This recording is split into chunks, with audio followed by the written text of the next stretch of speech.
Hindi mo na ba naka-internetan sila Mikoy and Jomar? Usap ko yung si Mikoy. Si Mikoy po, hindi ko nakausap eh. Yung nga raw, na pinalayos daw siya. Ang dahilan? Dahilan.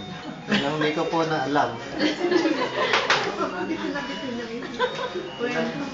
ko na alam. Hindi mo inalam, dapat inalam mo. Basta... Hindi na magtatanong. Ay, gano'n? Ay, ate, ayaw mo na ba nito?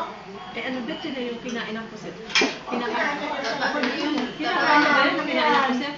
Ate, tabahin ng pusit. Anong kinain ng pusit? Pinakamasarap. Ay, hindi ko nakain. Eh, paano ka makakarating ng Canada niyan? Pinakamasarap sa pusit natin. Yung kinain yung nasa tiya? Oo. Parang iba yung kinain. Kamukha doon ni Kuya si Dahil lagi magkaano ng papa na yun, magkamukha naman. Hindi na siya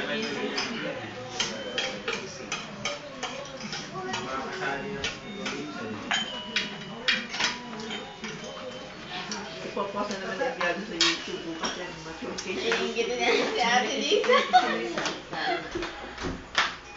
Yogi! Finals.